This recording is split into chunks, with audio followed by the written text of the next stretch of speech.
कि गंगा स्नान करने से इस जन्म और पूर्व जन्मों के पाप नष्ट हो जाते हैं। महाराज जी, इस जिज्ञासा का निदान। हाँ, इसमें कोई संशय नहीं। स्नान तो बहुत दूर की बात है। अगर 400 कोस दूर से गंगा गंगा गंगा ऐसा बोल दे तो निष्पाप होने लगता है। गंगा गंगा यो ब्रूयात योजना नाम सतैरपि। 100 योजन का मतलब होता है 400 कोस। 400 कोस दूर से अगर गंगा गंगा गंगा उच्चारण करे तो उसके पाप नष्ट होने लगते हैं। तो गंगा पापम शशि तापम दैन्यम कल्पतरुस्तथा। कल्पतरु गरीबी का नाश करता है, चंद्रमा ग्रीष्मता का नाश करके शीतलता देता है, गंगा पाप का नाश करके पुण्यमय बना देती है। ये तो पक्का बात है कि गंगा स्नान से पाप नष्ट होते हैं, पर पाप की प्रवृत्ति नहीं, इसीलिए लाभ नहीं मिल पाता। समझ पा रहे हो? गंगा स्नान से पाप नष्ट होते हैं पर पाप की प्रवृत्ति नहीं। भगवान के भजन से पाप की प्रवृत्ति का नाश हो जाता है। तो इसलिए गंगा को भी पवित्र करने के सामर्थ्य भगवान के भजन कर। तीर्थी कुर्वन्ति तीर्थानि, जो निरंतर भगवान के नाम जप में डूबे हुए, भगवान के ध्यान में डूबे हुए, वो गंगा में चरण रखते हैं तो गंगा निष्पाप हो जाती है। गंगा पाप हरण करने में परम समर्थ है, इसमें कोई संशय नहीं, पर पाप की प्रवृत्ति नहीं। पाप की प्रवृत्ति का नाश होगा अध्यात्म भजन के द्वारा। जब तक चित्त भगवान में नहीं जोड़ोगे तो गंगा नहा के आए और फिर पाप कर लिए तो लाभ क्या मिला? हाथी का स्नान। हाथी जैसे स्नान करके आया और सूंड में रज लिया, ऊपर डाल लिया, तो स्नान का मतलब क्या रहा? गंगा नहा के आए फिर पाप कर लिए, फिर गंगा नहाए फिर पाप कर लिए। तो वो बस वैसे ही है, स्नान किया और लौट गए धूल में, तो वो बस। तो पाप की प्रवृत्ति का नाश होना चाहिए, और वो नाश होता है भगवान के नाम जप करने से, भगवान की लीला कथा सुनने से, भगवान के भक्तों का संग करने से, भगवान की प्राप्ति की लालसा करने से। और जहां पाप की प्रवृत्ति नष्ट हुई तो आप जहां भी हो गंगा के समान पवित्र हो, गंगा के समान पवित्र करने वाले हो। सात तरति सा लोकान तारयति मम भक्ति युक्तो भुवनम पुनातु। लोकों को पावन करने के सामर्थ्य रखता है वो महात्मा जो निरंतर अपने चित्त को भगवान में लगाए हुए है।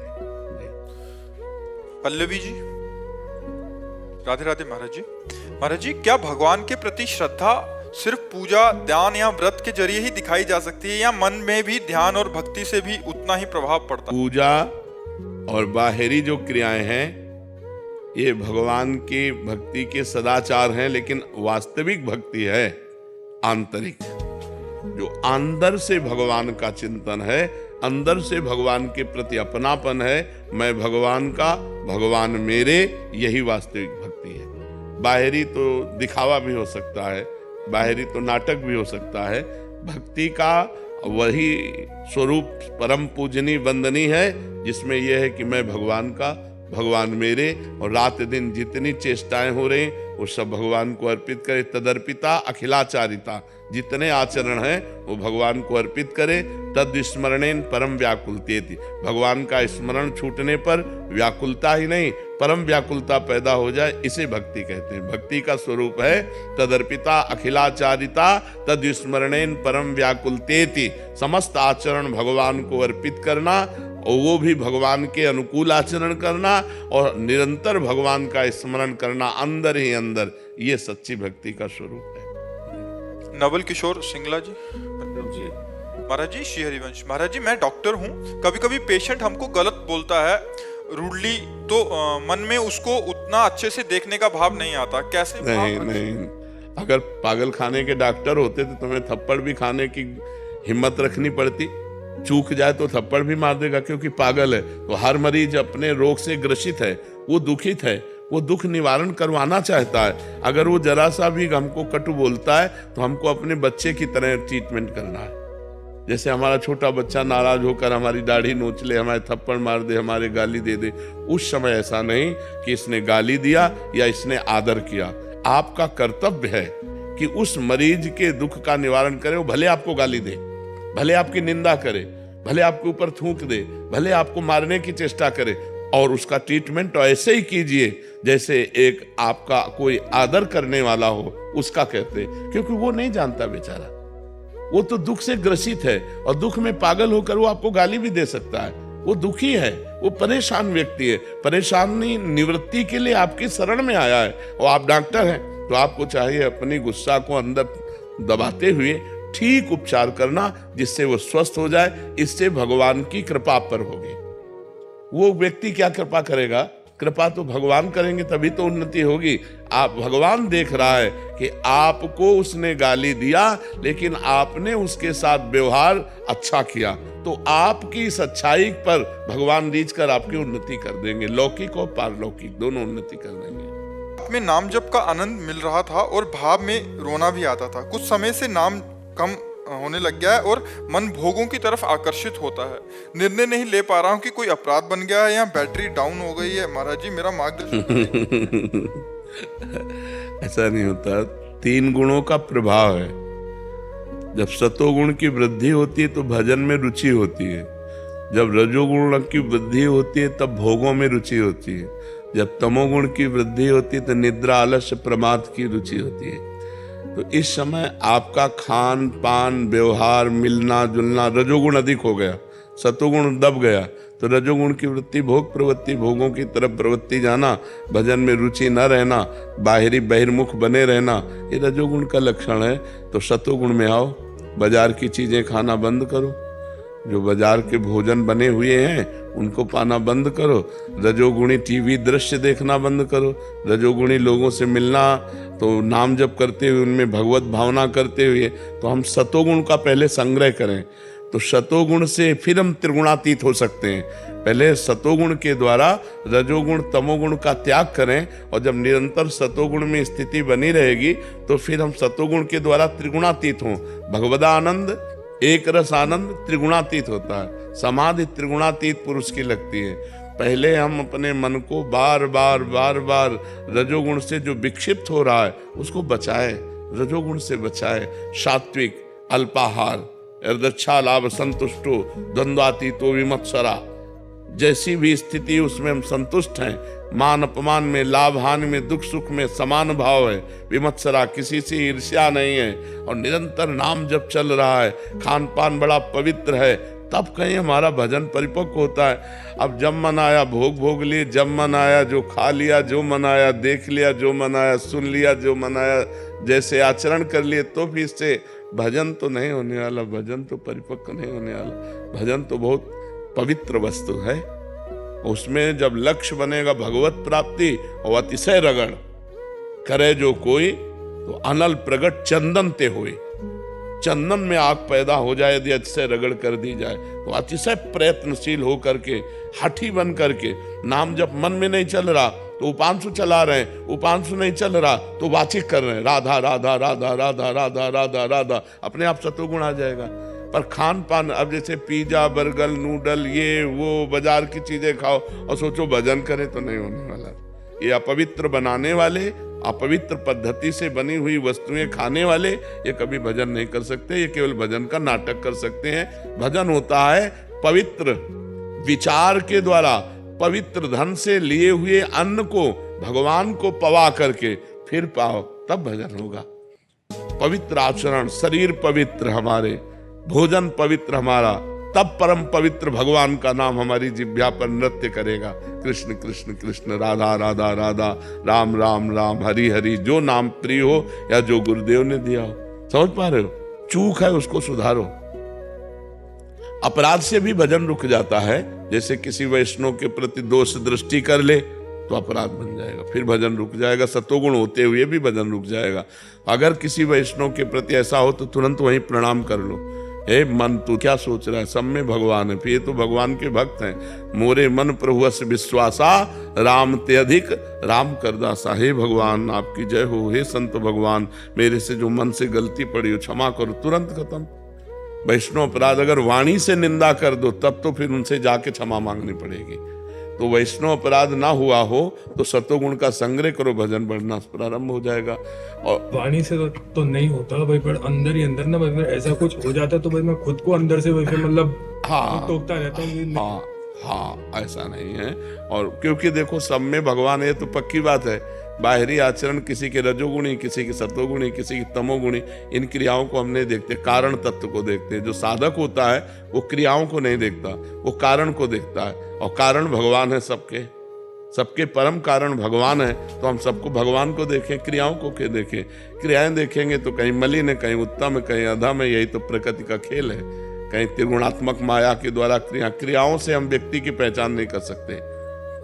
हम उसके व्यक्तित्व के अंदर जो बैठा हुआ परमात्मा, उसको देखना चाहते हैं। साधक उसको देखता है, नहीं तो ये क्रियाएं तो वैसी होती रहेंगी। विद्या विनय संपन्ने ब्राह्मणे गविहस्तिनी स्वनीचय सुपाके चा पंडिता सम दर्शिना। जो सब में भगवान को देखता है वही ज्ञानी है। तो इसलिए सावधान होकर के चलो और भजन बढ़ाओ। मानसिक नहीं चला तो उपांश लाओ, उपांश नहीं तो चाहिए उनको बैठाल कर सत्य शास्त्र श्रवण कराने चाहिए। आजकल माता पिता बच्चों को केवल आधुनिक विद्या की तरफ ही, तो आधुनिक विद्या पढ़ करके उद्दंड हो रहे हैं बच्चे। अध्यात्म का ज्ञान ना होने के कारण आधुनिक विद्या पढ़ते हैं, व्यभिचार, व्यसन, हिंसा, चोरी, इधर इनकी गति हो रही है। तो वो विद्या ही क्या जो ऐसे गंदे आचरणों में ले जाए। विद्या तो वही विद्या है, विद्या विनयम ददाति, जो सौम्यता, विनय, गंभीरता, ब्रह्मचर्य और समस्त दैवी संपदा को लावे, उसी को विद्या कहते हैं। तो माता पिता को यदि अपने बच्चों का कल्याण और मंगल चाहिए तो उनको बचपन से भगवान नाम जपने की प्रेरणा करें, उनको भगवान के पावन चरित्र सुनाएं और सिद्धांत की बातें बतावें, जिससे आध्यात्मिक होकर आधुनिक विद्या का अध्ययन करते हुए संसार में एक आध्यात्मिक पुरुष बने। बिना अध्यात्म के जीवन बेकार है। अब जिसके जीवन में अध्यात्म नहीं, वो मरा हुआ जीवन है। मनमानी आचरण करके केवल वो दुख भोगेगा। और जहाँ अध्यात्म है तहाँ डर है कि हमको ये काम नहीं करना चाहिए, ये गलत है और ये सही है, ऐसा निर्णय करने की बुद्धि होती है। और जिसकी ऐसा निर्णय करने की बुद्धि नहीं तो पशु है। जिन हरि भगति हृदय नहीं आनी, जीवित सौ समानते प्राणी। तो अपने बच्चों को बैठाल करके रामायण सुनाओ, भगवत गीता सुनाओ, भागवत सुनाओ, अच्छी बातें सुनाओ, नाम जपने की प्रेरणा करो, पूरे परिवार के बड़े जनों के पैर छूने की आज्ञा करो, गलत आचरणों का परिचय बताओ कि ऐसे ऐसे गलत आचरण होते हैं, इधर नहीं जाना चाहिए, ऐसे गंदे बच्चे होते हैं जो ऐसे गलत आचरण की शिक्षा देते हैं, उनसे दूर रहना चाहिए। तब उन बच्चों का जीवन, छोटे छोटे बच्चे गंदी गंदी बातों से युक्त हो रहे हैं, मोबाइल हाथ में है, गंदा आचरण देखते हैं, गंदी बातों में बढ़ रहे हैं, तो वही बॉयफ्रेंड, गर्लफ्रेंड, व्यभिचार, वही फिर व्यसन, नशा करने लगते हैं। फिर उसके बाद उनकी हिंसात्मक वृत्ति हो जाती, क्योंकि रुपया चाहिए। रुपया दिया तो फिर माता पिता, पारिवारिक जनों को कटु वचन कहना, मारना, पीटना या चोरी करना, ऐसे आचरणों में युक्त हो जाते हैं। तो अध्यात्म की शिक्षा माता पिता को अपने बालकों को देनी चाहिए। पर दुर्भाग्य यह है कि माता पिता अध्यात्म में नहीं है। माता पिता को ही ज्ञान नहीं कि अध्यात्म क्या है, तो बच्चों को क्या अध्यात्म की शिक्षा देंगे। बिना अध्यात्म के जो मन है वो आसुरी प्रवृत्ति में चला जाता है, राक्षसी प्रवृत्ति में। देखो ना, अरे किसी की बेटी हो, थोड़ा तो तेरे हृदय में भाव होना चाहिए कि ये भी मनुष्य की बच्ची है, ये किसी की बच्ची भी हो। कैसे भी जब सुनने को मिलते हैं ना, जैसे लोग बता कि एक बच्ची के साथ ऐसा किया, तो अब सोचो आप, ये राक्षसी पना आया कि नहीं है। अगर थोड़ा भी अध्यात्म होता तो भगवान का डर होता कि ना होता, थोड़ा संयम होता, थोड़ा संयम नियम से, तो कैसे कोई ऐसे आचरण कर सकता है। तो सब आचरण नए बच्चे ही तो कर रहे हैं जो अध्यात्म विमुख। क्या वो पढ़े लिखे नहीं है?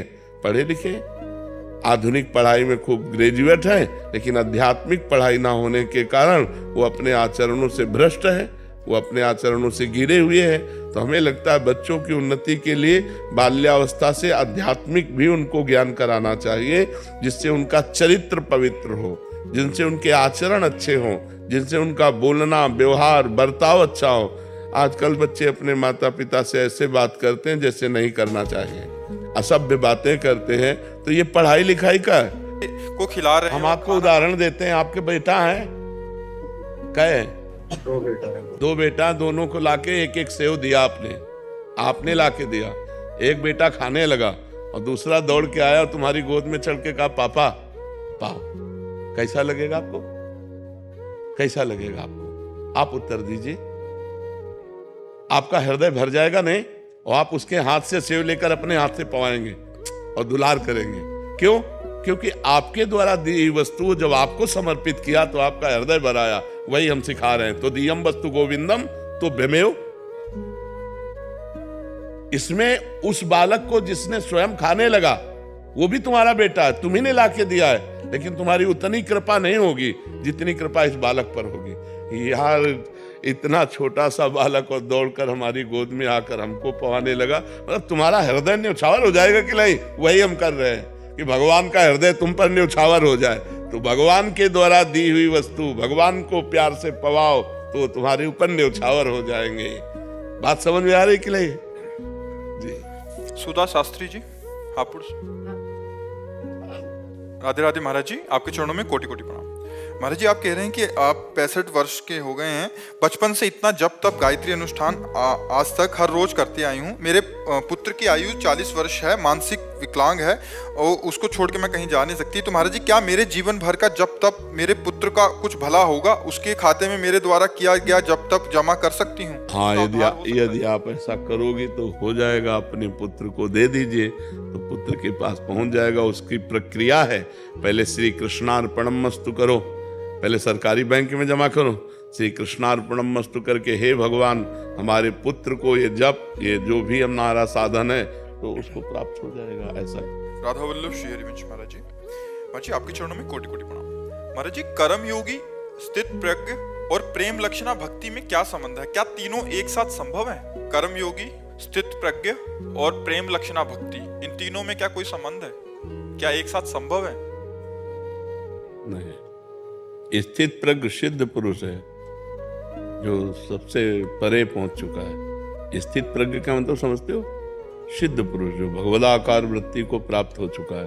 अब उसके लिए कोई कर्म नहीं है और उसके लिए कोई कर्तव्य नहीं है। जो हो रहा है वो हो रहा है प्रकृति में, उसके शरीर के द्वारा उसका शरीर से कोई संबंध नहीं रहता। जो स्थित प्रज्ञ है वो निरंतर भगवदाकार वृत्ति में जो डूबा हुआ है, जो संसार की स्मृति से रहित हो चुका है, उसे स्थित प्रज्ञ कहते हैं। कर्मयोगी को कहते हैं जो शास्त्र के अनुसार निष्काम भाव से जगत प्रीत्यर्थ या भगवत प्रीत्यर्थ कर्म करता है। प्रेम लक्षणा जो नवधा को भी पार करके प्रेम को भगवान को प्राप्त हो गया। तीनों का अलग अलग मार्ग एक कैसे हो सकता है? समझ पाए कि नहीं पाए? कर्मयोगी अलग बात है और उसी की परिपक्व अवस्था जो सिद्ध पुरुष हो चुका है उसे स्थित प्रज्ञ कहते हैं। और जो भक्ति का सिद्ध पुरुष है उसे प्रेमी कहते हैं, जो भगवान में प्रेम को प्राप्त हो गया है। योग से सिद्ध स्थित प्रज्ञ है। जो कर्म योग है वो शास्त्र सिद्धांत के अनुसार किया हुआ जगत प्रीत्यर्थ साधन को कर्म योग कहते हैं। वो अभी सिद्ध थोड़ी हो। सिद्ध पुरुष को स्थित प्रज्ञ कहते हैं। और भक्ति के नवधा को भी जो पार कर गया है वो प्रेम लक्षणा भक्ति को प्राप्त होता है। पाई रस भक्ति गूढ़ जुग जुग जग दुर्लभ भव इंद्रादि विधिम। जो ब्रह्मा और देवराज इंद्र को भी दुर्लभ है। दुर्लभ भव इंद्रादि विधि आगम और निगम पुराण अगोचर सहज माधुरी रूप निधिम अनभय आनंद कंद निज संपत्ति गुप्त श्रुति प्रगट करणम। जय जगुद्द्युत व्यास कुल दीपक जय श्री हरिवंश चरण शरणम। प्रेम एक अमोघ वस्तु। स्थित प्रज्ञ सिद्ध पुरुष। कर्मयोग साधन, कर्मयोग साधन, स्थित प्रज्ञ सिद्ध पुरुष, प्रेम योग अपार प्रेम भगवान से। समझ पा रहे हो? हाँ, भजन करोगे तब समझ पाओगे। ऐसे प्रश्न करने मात्र से थोड़ी बात बनेगी। अब ब्रह्मचर्य रहो, चाहे गृहस्थ में हो चाहे विरक्त में, उचित ब्रह्मचर्य रहना चाहिए, तभी परमार्थ की बात समझ में आएगी। व्यभिचारी पुरुष परमार्थ का अधिकारी नहीं होता। जो मूढ़ पुरुष होता है, भोगी पुरुष होता है, वो उसकी पशुवत बुद्धि होती है, वो अध्यात्म को ग्रहण करने की योग्यता खो देता है। जो भोगेश्वर प्रसक्ता नाम तया प्रहत चेतसाम व्यवसायत्मिका बुद्धि समाधो न विधीयते। जिसकी चित्त वृत्ति अपरहित हो गई है भोग और ऐश्वर्य में, वो भगवत प्राप्ति का संकल्प भी नहीं कर सकता। ये भगवान बोल रहे हैं जो रचना करते हैं सबकी। भोगेश्वर प्रसक्ता नाम तया प्रहत चेतसाम व्यवसायत्मिका बुद्धि समाधो न विधीयते। तो हमें लगता है अगर हम ककहरा से चलें तो ज्ञान में पहुंचने में देर नहीं लगेगी। बहुत घटिया स्थिति का हमारा जो मन है उसको हमको स्थित प्रज्ञ तक ले जाने के लिए साधन में लगाना पड़ेगा, केवल बात करने से थोड़ी दूर होगा। तो इसलिए हमें ककारा से चालू करना चाहिए, तो हम ज्ञान तक सही में पहुंच जाएंगे। हमारा अधिकार है, जितनी भी स्थितियां हैं मनुष्य योनि को ही प्राप्त करने के लिए लिखी हैं, हम साधन पक्ष में चलें। और बहुत बढ़िया है कि आप अध्यात्म में रुचि रखते हैं, पर साधन पक्ष को पुष्ट कीजिए। नाम जप करो और ब्रह्मचर्य से रहो जब तक ब्याह हो तो फिर उचित ब्रह्मचर्य का खंडन करना चाहिए। ब्रह्मचर्य एक अमोघ शक्ति है, वीर शक्ति ही भगवान के मार्ग में, संसार के मार्ग में जहाँ जिधर चाहे उधर उसको महाबलशाली बनाती है। अंदर से आत्मबल ब्रह्मचर्य बल है। और आज सब बेविचार बल में उतर चुके हैं, ब्रह्मचर्य की तो धज्जियां ऐसी तैसी कर रहे हैं। चाहे वो बच्चा हो चाहे वो बच्ची हो, केवल खिलवाड़ मनोरंजन के द्वारा ब्रह्मचर्य का नाश। कैसे अध्यात्म के, कौन अध्यात्म में चलना चाहता है? सब नाना प्रकार की वासनाओं के बसीभूत होकर के बेविचार, व्यसन, हिंसा, चोरी, मनमानी आचरण में उतरे हुए। अध्यात्म बहुत पवित्र मार्ग है जिसमें इंद्रियों का दमन, मन का दमन करके फिर सच्चिदानंद स्वसुख में वर्णन किया। ये सब नरक के हेतु हैं, अध्यात्म परम पद में पहुंचाने वाला है। तो हमें बहुत सावधानी से चलना चाहिए। ठीक है। हरिदास जी महाराज बरसाना से, राधे राधे महाराज जी। महाराज जी दंडवत प्रणाम। महाराज जी लाडली जी के लिए खूब रोना तड़फना आए, इसके लिए कैसे कृपा होगी? सेवा बन जाए। लाडली जी की सेवा में अगर हमें कहीं सौभाग्य मिले या घर में सेवा विराजमान करे, सेवा से जो प्रीति होती है और प्रीति से रोना आता है, तड़पना आता है, तो अगर हम श्री जी के श्रीअंग सेवा प्रकट, श्री विग्रह सेवा प्राप्त कर ले, और वो भी निष्ठा पूर्वक, जैसे जयमल जी निष्ठा पूर्वक ठाकुर सेवा करते थे, सेवा में विघ्न न पड़ जाए इसलिए उन्होंने नियम लागू कर दिया था कि 10 घड़ी जिस समय में सेवा में जाऊंगा, अगर उस समय किसी ने किसी भी तरह की सूचना दी तो उसे जान से मार दिया जाएगा। 10 घड़ी, 1 घड़ी 24 मिनट, तो 10 घड़ी 4 घंटा, 4 घंटा होते हैं। 4 घंटा वो ऐसी सेवा करते थे कि कोई भी उनको सूचना भी नहीं दे सकता था, इतनी सेवा में संलग्नता। अब जहां प्रवेश हुए, ठाकुर जी का पट बंद किया और स्नान श्रृंगार 4 घंटे पूरी तन्मयता पूर्वक सेवा करते, साष्टांग दंडवत करते, और जब बाहर निकलते तब कोई बात कर सकता था। ये माडोर एक राजा, माडोर का राजा था, उनका भाई था, उसके मन में आया कि 4 घंटे कोई सूचना दे नहीं सकता और 4 घंटे में हम विजय प्राप्त कर लेते हैं। तो उसने आसो पास जो है जयमल जी की राजधानी को घेर लिया। अब जब ये सूचना पहुंची तो अब किसी की हिम्मत नहीं कि सेवा में वो है और जाए, क्योंकि मार डाला जाएगा। तो सबने कि युद्ध करने में तो हम समर्थ है, पर बिना राज आज्ञा के युद्ध कैसे प्रारंभ हो। और जयमल जी का नियम था 4 घंटे कोई सूचना नहीं दे सकता, नहीं तो मारा जाएगा। तो ये हुआ, राजमाता से प्रार्थना की कि आपको नहीं मारेंगे, जो जयमल जी की माँ थी, आप जाके केवल आज्ञा भर ले आओ। तो वो गई और उन्होंने कहा शत्रु पक्ष ने चारों तरफ से राजधानी को घेर लिया है, आप आज्ञा दीजिए क्या किया जाए। तो उनका राम जो करेंगे वो सब भली होगी। पीछे मुड़कर नहीं देखा, सेवा नहीं रोकी और कहा जो राम करेंगे वो भली ही होगी, भगवान जो करेंगे वो भली ही होगी, जाओ। वो वापस चली गई, तो आज्ञा तो हुई नहीं। तो भगवान ने जब देखा कि मेरे आश्रित इतना मेरी सेवा में संलग्नता, तो स्वयं भगवान राजपूत सिपाही का वेश धर करके जयमल जी के घोड़े पर चढ़े और जाकर के युद्ध किया, सबको मूर्छित कर दिया, घायल कर दिया, मारा एक को भी नहीं, सब मूर्छित हो गए बाणों की वर्षा से, सब। अब जयमल जी जब 4 घंटा अपनी सेवा करके निकले, तब उन्होंने कहा हमारा घोड़ा लाओ, मैं अभी शत्रु पक्ष को उत्तर देता हूं। तो घोड़ा हाँफ रहा था और पसीना से लथपथ था। तो उनका ऐसा लग रहा है ये तो बहुत युद्ध करके आ रहा है, ये घोड़ा हाँफ क्यों रहा है हमारा। किसी ने इसका तो कोई पता नहीं। पसीना पसीना घोड़ा, तो दूसरा घोड़ा